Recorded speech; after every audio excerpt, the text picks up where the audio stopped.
आपको आज बात करेंगे लाइफ प्रोसेसेस की।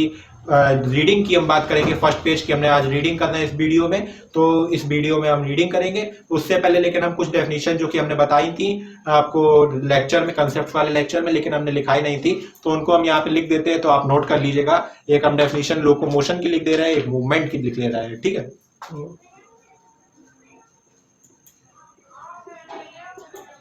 लोकोमोशन की अगर हम डेफिनेशन की बात करें तो लोकोमोशन की डेफिनेशन जो हमारी होएगी, कह सकते हैं कि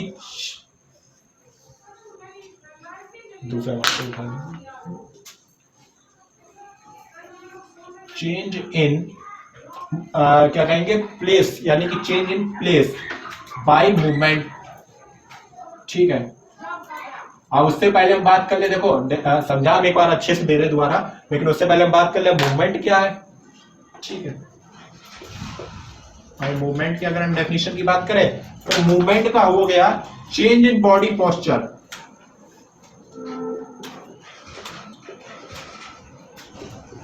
बॉडी पोस्चर कोई भी बॉडी का, जैसे सिंपली हाथों का हिलाना, तो एग्जांपल की अगर हम बात करें हैंड मूविंग, हाथों का हिलाना, ठीक है। अपने माउथ को चलाना, ठीक है, जैसे बात करना, जैसे तो बाय टॉकिंग वगैरह भी, ठीक है। तो ये सब आता है। अब लेकिन क्या हुआ, change in place by movement, place जगह का चेंज होना मूवमेंट्स के कारण, जैसे हम चल रहे हैं तो हमारी प्लेस चेंज हो रही है, ये लोकोमोशन कहलाता है। तो इसके द्वारा हम कह सकते हैं कि लोकोमोशन नामक जो वर्ड है वो किसमें आता है, लोकोमोशन जो वर्ड है वो किसके अंतर्गत आता है, मूवमेंट के अंतर्गत ये वर्ड आता है, ठीक है। तो ये डेफिनेशन हमारी हो गई लोकोमोशन मूवमेंट। एक हमने वर्ड डिस्कस किया था साइक्लोसिस, साइक्लोसिस क्या है, ठीक है। साइक्लोसिस की हम बात करें तो साइक्लोसिस के लिए हम कह सकते हैं, हमने बताया था the movement in cell by cytoplasm जो मूवमेंट करता है अपने सेल में वो कहलाता है साइक्लोसिस। तो movement of cytoplasm inside cell, ये कहलाता है हमारा साइक्लोसिस, ठीक है। ये तीन डेफिनेशन रह गई थी, हमने मतलब आपको लिखाई नहीं थी, डिस्कस कर दी थी, तो वो हमने यहाँ पे आपको डिस्कस कर दी है, ठीक है। अब बात करते हैं एनसीईआरटी के पेज की हम रीडिंग की, तो अब हम स्टार्ट करते हैं उसकी रीडिंग। चलिए एनसीईआरटी आप लोग पेज खोल लीजिए, अब उसकी रीडिंग चालू करते हैं। चलिए लाइफ प्रोसेस की अब देखते हैं। लाइफ प्रोसेसेस में हम मीनिंग इसकी जान ही चुके थे, लाइफ प्रोसेसेस की हमने चैप्टर में डिटेल में डिस्कस की थी। तो सबसे पहले तो हमने ये इसमें पढ़ ही लिया था कि ये इस चैप्टर से हमारा आता है जो पेपर में 5 मार्क्स ले जाता है, 5 मार्क्स का क्वेश्चन जनरली आ जाता है, या 3 टुकड़ों में भी आ सकता है कि 3 मार्क्स का आ गया, कोई एक नंबर का आ गया, तो कुल मिलाकर लगभग ऑन एवरेज 5 मार्क्स का आता है इस चैप्टर से। अब बात करते हैं, हम रीडिंग शुरू करते हैं एनसीईआरटी से, ठीक है। अब रीडिंग की बात करें तो अब शुरू करते हैं एनसीईआरटी का। ये 3 पैराग्राफ है, ये डिस्कस करेंगे और लास्ट का क्वेश्चन डिस्कस करते हैं इस वीडियो में। तो सबसे पहली बात आती है, अब शुरू करते हैं, how do we tell the difference between what is alive and what is not alive. कहते हैं कि हम कैसे डिफरेंस बता सकते हैं कि व्हाट इज अलाइव, अलाइव जो मीनिंग नहीं मालूम हो वो आप मेरे साथ नोट करते चलिएगा आप भी अपने बुक पे। अलाइव मतलब होता है लिविंग, जिंदा, ठीक है, जिंदा मतलब जो है, ठीक है। हम डिफरेंस कैसे बता सकते हैं, how do we tell the difference between what is alive, यानी कि क्या व्हाट इज अलाइव, यानी कि व्हाट इज लिविंग, क्या लिविंग है, and what is not alive, और क्या अलाइव नहीं है, यानी कि क्या लिविंग नहीं है। यानी कि कहने का मतलब है सीधा सीधा कि हम कैसे डिफरेंस बताएंगे कौन लिविंग है कौन नॉन लिविंग है। अब बात करते हैं आगे, if we see a dog running, अगर हम कोई दौड़ता हुआ कुत्ता देखते हैं, और अ काउ च्यूइंग कड, यानी कि गाय को कुछ चरता हुआ देखते हैं, और a man shouting loudly on the street, और कोई आदमी कहीं गली में खड़ा चिल्ला रहा हो, we know that these all are living beings, हम जानते हैं ये सब लिविंग बींग्स है। देखो कुत्ता कोई भाग रहा है तो उसमें क्या हो रहा है, मूवमेंट हो रहा है, तो यहाँ पे देखिए मूवमेंट हो रहा है। काउ च्यूइंग कड, यानी कि कोई गाय मतलब कुछ चल रही तो उसके माउथ द्वारा मूवमेंट हो रहा है, ठीक है। मैन में भी अगर कोई चिल्ला रहा है तो उसके माउथ द्वारा मूवमेंट हो रहा है, ठीक है। तो और एक काइन चुइंग कट और a man shouting loudly on the street, we know that these all are living beings, हम जानते हैं कि ये सभी लिविंग बींग्स हैं, ठीक है। व्हाट इफ द डॉग और द काउ और द मैन वर एस्लीप, अगर यही कुत्ता इंसान और गाय सो रहे हो तो क्या होगा, we should still think that they were alive, हम तब भी सोचेंगे ये जिंदा है। भाई अब मूवमेंट नहीं कर रहे हैं तो हम ये तो नहीं कह देंगे कि ये मर गए हैं, ठीक है, जिंदा तो अभी भी है ना।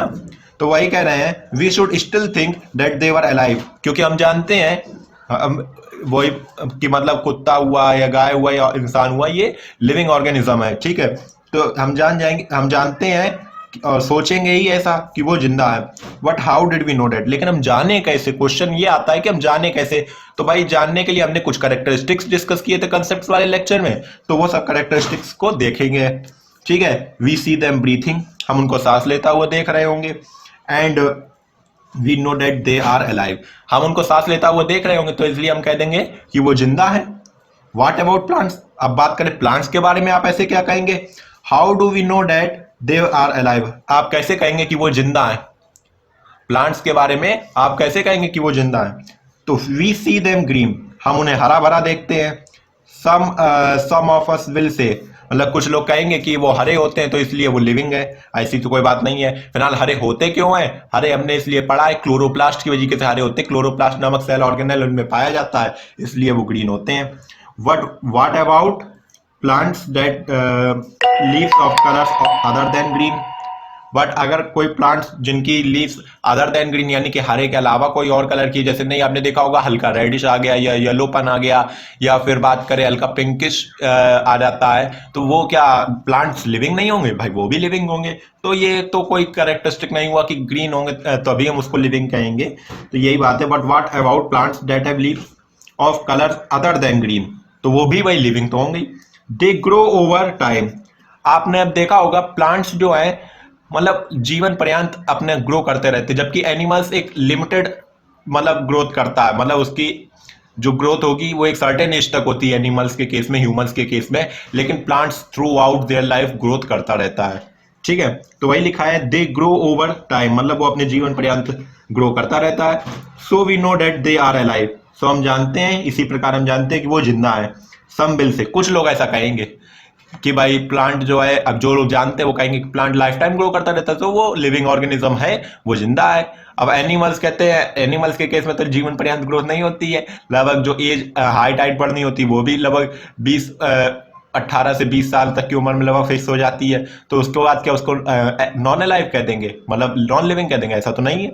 तो वही चीज है। इन अदर वर्ड्स, अन्य शब्दों की बात, अन्य शब्दों में देखें तो we tend to think of some sort of movement, sort मतलब होता है तरीके, लिख लेंगे तरीके, यानी कि हमें कुछ और भी तरीके सोचने होंगे मूवमेंट के, जैसे कि आइदर ग्रोथ रिलेटेड, यानी कि ग्रोथ रिलेटेड मतलब ग्रोथ का मतलब हो गया ये देखो ग्रोथ जो वर्ड है वो बायोलॉजी का वर्ड नहीं, ये एक इंग्लिश का वर्ड है जिसका मीनिंग होता है इंक्रीजमेंट इन एनीथिंग। हम लिख लेंगे ग्रोथ का मतलब हो गया इंक्रीजमेंट इन एनीथिंग, किसी भी चीज में वृद्धि, उसका बढ़ना ग्रोथ कहलाता है। जैसे पैसे थे आपके पास, पैसे बढ़ रहे तो पैसे की ग्रोथ हो रही है, ठीक है। कोई भी चीज अपने मतलब जब चीज बढ़ने लगती तो उसकी हम ग्रोथ कहते हैं, ठीक है। तो या तो अब बात करें कुछ हमें मूवमेंट के अदर तरीके सोचने थे जिससे हम बता सके वो लिविंग होगा नॉन लिविंग, तो उसने कहा कि आइदर ग्रोथ रिलेटेड हो, यानी कि ग्रोथ यानी कि आपकी हाइट वगैरह बढ़ रही हो, ठीक है, ग्रोथ रिलेटेड, और नॉट, या ना भी हो और कुछ उससे रिलेटेड हो। जैसे बात करें रिप्रोडक्शन में क्या है, बच्चे बढ़ रहे हैं, ये मतलब आपकी फैमिली की वृद्धि हो रही तो वो भी ग्रोथ हो रही है, तो रिप्रोडक्शन भी इसी में आ जाएगा। तो इसी तरीके से आपको ऐसे तरीके सोचने पड़ेंगे। As common evidence for being alive, यही एक मतलब कॉमन मुख्य या फिर कह देंगे सिंपल, जो मतलब सभी में कॉमन नहीं कहते हैं, सभी में चीज एक जैसी पाई जाती है। एविडेंस फॉर बीइंग अलाइव, जो कि एक कॉमन एविडेंस है कि फॉर बीइंग अलाइव यानी कि जिंदा, मतलब कि वो लिविंग ऑर्गेनिज्म है, ठीक है। बात करते हैं what A plant what is not visibly growing is still alive. Plant देखो भाई जो हमको नहीं दिख रहा है भाई, प्लांट एक लिमिटेड हाइट तक बढ़ता है और उसके बाद हाइट तो बढ़ना बंद हो जाती प्लांट की। तो वही बात कहता है what A plant that is not visibly growing is still alive, जो अब हमको प्लांट ग्रोथ में बढ़ता हुआ नहीं दिख रहा कि अब वो भी अभी भी जिंदा है तो हाँ भाई वो जिंदा तो है ही अभी भी, लेकिन अब उसको ग्रोथ के देखने के तरीके मतलब मूवमेंट देखने के तरीके अलग हो जाते हैं। तो वही कह रहे हैं but plant that is not visibly growing, जो अब हमको ग्रोथ हाइट में बढ़ता हुआ नहीं दिख रहा है वो भी अभी जिंदा है। And some animals can breathe without visible movement, और कुछ एनिमल्स ऐसे भी हैं जिनमें हमें मूवमेंट नहीं दिखता है ब्रीथिंग के दौरान, जैसे इंसेक्ट्स है उसने ब्रीथ करी लेकिन मतलब सांस ली लेकिन हमको मूवमेंट मतलब उसमें नहीं दिखा मूवमेंट, तो हम उसको नॉन लिविंग थोड़ा ना कह देंगे, वो भी लिविंग है। तो मतलब ये हमारा देखने का नजरिया भी डिसाइड करता है कि वो लिविंग है नॉन लिविंग है। तो हमको हर एक चीज देखनी पड़ेगी, हर एक स्टेप हर एक करेक्टरिस्टिक देखनी पड़ेगी तब हम उसको लिविंग कहेंगे। तो सो यूजिंग विजिबल मूवमेंट यानी कि केवल वो मूवमेंट जो हमको दिख रहा है उसके as the defining characteristic of life is not enough, तो यानी कि वो डिफाइनिंग कैरेक्टरिस्टिक इनफ नहीं होगी कि उसको हम लिविंग ऑर्गेनिज्म कह दें या नॉन लिविंग ऑर्गेनिज्म कह दें। ठीक है, अब अगले पैराग्राफ की बात करते हैं। Movements over very small scales will be invisible to the naked eye. अब बात करी जाए मूवमेंट जो होता है बहुत ही छोटे स्केल पे, जैसे कि आपका हो गया सेलुलर लेवल पे या सेलुलर लेवल के भी अंदर हो गया, ठीक है, तो movements over very small scales will be invisible to the naked eye. वो नेक्ड आई को आपको मतलब नहीं दिखता भाई, जब आपको सेल ही नहीं दिखती तो सेल के अंदर का मूवमेंट कहां से दिखेगा। तो वही कह रहे हैं movement over very small scales will be invisible to the naked eye, हम हमारी इन आंखों को नहीं दिखता है। जो कि इन्होंने उसको एक टर्म कहा है मूवमेंट्स ऑफ मॉलिक्यूल्स, जैसे कि एग्जांपल के तौर पे इन्होंने बता दिया मूवमेंट्स ऑफ मॉलिक्यूल्स, यानी कि मॉलिक्यूल्स इतने छोटे होते हैं हमको दिखता नहीं है तो उनका मूवमेंट्स कहां से हमको दिखेगा। तो वही इस लाइन को इस एग्जांपल हो गया, ये एग्जांपल है इसका, ठीक है, इस लाइन का कि movements over very small scales will be invisible to the naked eye, example movements of molecules. ठीक है, is this invisible molecular movements necessary for life, क्या ये इनविजिबल मॉलिक्यूलर मूवमेंट जरूरी है हमारी लाइफ के लिए। तो भाई आंसर आता है हाँ। If we ask this question to a professional biologist, अगर हम कोई प्रोफेशनल बायोलॉजिस्ट से ये क्वेश्चन पूछते हैं तो दे विल से यस, वो कहेंगे हाँ। ठीक है, अब हाँ क्यों कहेंगे, देखो क्या है कि हमारी बॉडी में कई ऐसी चीजें हैं जो कहीं बनती हैं लेकिन उसका यूज कहीं और होता है। ठीक है, अब तो उसका भाई ट्रांसपोर्ट कराना होता है, जैसे कि आप बात करिए हार्मोन, हार्मोन आपके बनाता कोई और ग्लैंड है लेकिन आप पहुंचाना पूरी कहीं और टारगेट ऑर्गन पे होता है। तो क्या है कि भाई जरूरी है वो मतलब वो मॉलिक्यूल दूसरी जगह पहुंचाया जाए, उसका ट्रांसपोर्टेशन जरूरी है। तो भाई उन मॉलिक्यूलर में जब मूवमेंट होगा तभी तो वो पहुंचाए जा सकेंगे, तो भाई वो मूवमेंट्स जरूरी हैं। ठीक है, अब बात करते हैं in fact viruses do not show any molecular movement in them, virus कोई मॉलिक्यूलर मूवमेंट शो नहीं करते हैं, उसमें भी केस है until they infect the some cell, मतलब जब तक वो किसी सेल को इन्फेक्ट नहीं करेंगे तब तक वो मॉलिक्यूलर मूवमेंट शो नहीं करेंगे, जब वो इन्फेक्ट कर देंगे तब हम उनको शो मतलब तब वो शो करेंगे। ठीक है, and that is partially why there is a controversy about whether they are truly alive और नॉट। और यही हमने बताया था कि आपको एक कंट्रोवर्सी आती है कि वायरस को हम लिविंग कहें या नॉन लिविंग कहें। तो हमने बताया था कि जब वो होस्ट ऑर्गेनिज्म को इफेक्टेड कर देता है यानी कि होस्ट में आ जाता है तब हम उसको लिविंग कहते हैं, और जब होस्ट में नहीं होता है मतलब अपना अकेले होता है तो हम उसको नॉन लिविंग कह देते हैं। ठीक है, तो यही हुआ। अब दोबारा इस लाइन को देख लेते हैं। इन viruses viruses do not show any molecular movement in them until they infect some cell, यानी कि वायरस कोई मॉलिक्यूलर मूवमेंट शो नहीं करेंगे जब तक उसने किसी को इन्फेक्ट नहीं किया है, जब तक वो अकेले है आइसोलेटेड है। ठीक है, and that is partially why there is controversy, और यही चीज कंट्रोवर्सी फैलाती है कि कभी हम वो मॉलिक्यूलर मूवमेंट शो करते हैं कभी नहीं करते हैं, इसी आधार पे कि ये लिविंग है भी या नहीं है। तो ये आपकी कंट्रोवर्सी है। ठीक है, आइए अगले पैराग्राफ पे बात करते हैं। Why are molecular movements needed for life? अब आता है molecular movements needed क्यों है लाइफ के लिए। तो अभी हमने बताया कि आपको मतलब क्या करें आपकी हर जरूरत को पूरा कर सके जो बॉडी के लिए जरूरी है। तो इसका हम आंसर लिख लेंगे, to provide various essential molecules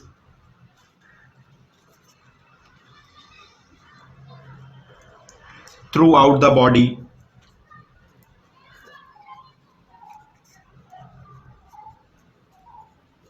of an organism.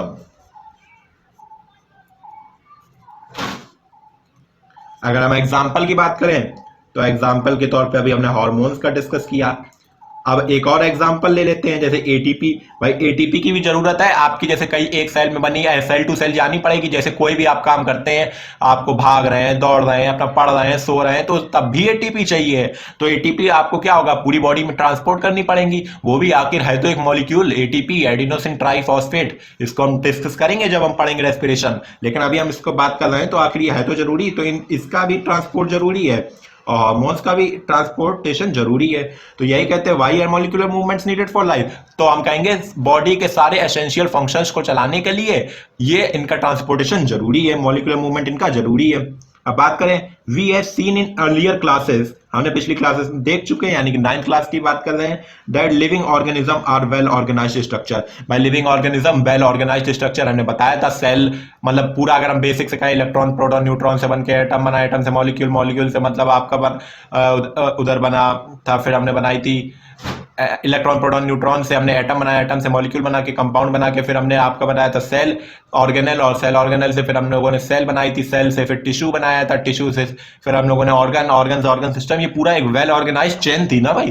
तो वही कहता है कि living organism are well organised structure है, दे कैन हैव टिश्यूज। अब देखो वही लाइन मैंने घुमा के लिखी है, जैसे हमने नहीं बताया था सेल, सेल से हमारा बन गया, सेल से हमारा फिर बना है आपका टिश्यू, टिश्यू से आपका बन गया था, टिश्यू के बाद आपकी आ गई थी क्या नाम, ऑर्गन, फिर ऑर्गन से ऑर्गन सिस्टम आया था। ठीक है,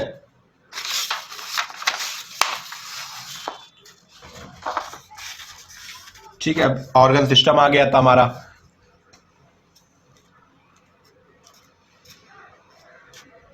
ठीक है, अब आइए देखते हैं। अब वही देखो लिखा है, इन्होंने घुमा के लिखा है, tissues have cells, cells have smaller components in them. Cells में भी उनके स्मॉलर कंपोनेंट्स आते हैं, जो कि हमने बताया था, सेल ऑर्गेनल वगैरह हो गया, और भी छोटी छोटी चीज हो गई। ठीक है, तो पेज फोल्ड कर लेते हैं। हाँ ठीक है, अब आगे डिस्कस करते हैं। अगर वो लाइन आपको ये ना दिखी हो तो नोट कर लीजिएगा ऐसे, क्योंकि वो मेरे दिमाग में नहीं रहा था, थोड़ा हो गया। ठीक है, एंड सो ऑन, इसी प्रकार बाई सेल्स के अंदर भी कंपोनेंट्स स्मॉलर आ जाते हैं। ठीक है, because of the effects of environment, environment के इफेक्ट्स के कारण डिसऑर्गेनाइज्ड, यानी कि ये इतना वेल डेवलप्ड जो ऑर्गेनाइज्ड स्ट्रक्चर बना, मतलब ऑर्गेनाइजेशन है, order nature of living organism is very likely to keep breaking down over time. मतलब ड्यूरेशन टाइम के दौरान क्या होता रहता है इनमें, मतलब चेंजिंग, मतलब कुछ जैसे आती रहती किसी चीज का ब्रेक डाउन वगैरह। जैसे एग्जांपल में बात करते हैं हम इसकी, सबसे सिंपल इसको फील लेने के लिए हम बात करते हैं स्किन की। ठीक है, स्किन में आपने देखा होगा ऊपर, जैसे स्किन तो कई लेयर्स में अरेंज होती है भाई, सेल्स की लेयर्स होती है। तो क्या होगा, ऊपर वाली लेयर आपने देखा होगा छूटती रहती है, ये क्या है, एनवायरनमेंट के कारण ही होता है। और अगर नई लेयर ना बने तो क्या होगा, ये आपकी जो सनरेज आती है कैंसरस होती हैं, तो आपको हार्म कर सकती हैं। तो इसीलिए क्या है, ये भी जरूरी है कि नई लेयर भी बनती रहे। तो एनवायरनमेंट के कारण ये मतलब डिस्ट्रॉय भी होती रहती है। तो अब देखो वही एग्जांपल की बात करें, because of the effects of environment, environment में भाई सनरेज वगैरह आ गया, तो because of the effects of environment के इफेक्ट के कारण दीज और डिसऑर्गेनाइज्ड, यानी कि ये जो ऑर्गेनाइज्ड स्ट्रक्चर, जैसे स्किन हुई, हमने स्किन का एग्जांपल लिया है, order nature of living structure is very likely to keep breaking down. उनमें ब्रेकिंग डाउन होती रहती है, सेल्स ऊपर की ब्रेक डाउन होती रहती है, मतलब उनकी लेयर टूटती रहती है ओवर टाइम, टाइम के दौरान, मतलब वो ऑर्डर नेचर जो है वो टूटता है। ठीक है भाई, देखो सेल मिलके ऊपर वाली एक टिश्यू बना लेती ना, एपिडर्मल टिश्यू कहलाती है। ठीक है, तो वो टिश्यू में क्या होता है, वो ब्रेक डाउन होता है ओवर टाइम के दौरान। इफ ऑर्डर ब्रेक्स डाउन, अब यहाँ पे ये अलग लाइन है, ये आप इसी में ना कनेक्ट कर लीजिएगा। इफ ऑर्डर ब्रेक्स डाउन, अगर यही ऑर्डर टूट जाए, मतलब सेल के बाद टिश्यू ना बने, या मतलब टिश्यू से सेल ना, मतलब टिश्यू जो है सेल से ना बन के, मतलब अगर सोचो आप डायरेक्ट उससे सेल ऑर्गेनल से बन जाए, ऐसा तो है नहीं।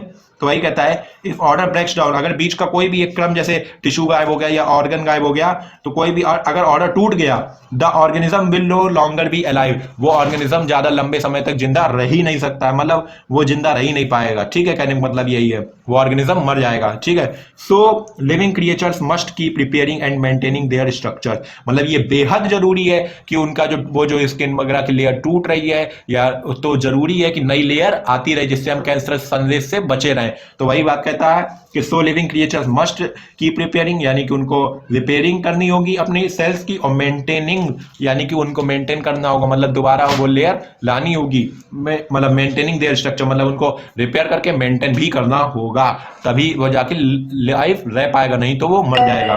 ठीक है, since all these structures are made up of molecules, जैसा कि हमने देख लिया है ये सभी स्ट्रक्चर जितने भी हैं हर एक चीज किससे बनी हुई है, made up of molecules. Molecules में भी क्या भाई देखो पूरा लिविंग ऑर्गेनिज्म किससे बना हुआ है, सेल, और सेल भी किससे बनी, सेल ऑर्गेनल, और सेल ऑर्गेनल जाके आपके मॉलिक्यूल्स वगैरह से बने हुए हैं। तो वही कहता है since all these structures are made up of molecules they must move molecules around all over the time, और ये सभी मॉलिक्यूल्स को पूरी बॉडी में हर समय ट्रांसपोर्ट करते रहते हैं। जैसे कि हमने बताया था एटीपी का हो गया पूरी बॉडी में भाई बेहद जरूरी है जिससे कि एनर्जी बन सके, क्योंकि आपको दो ही चीजों की जरूरत है मेन पूरी बॉडी में। बायोलॉजी का ये एकमात्र सिद्धांत है क्यों कहती है कि पूरे लिविंग ऑर्गेनिज्म को केवल दो ही चीजों की सख्त जरूरत है, एक आता है एटीपी यानी कि एनर्जी, और दूसरी आती है आपका वाटर।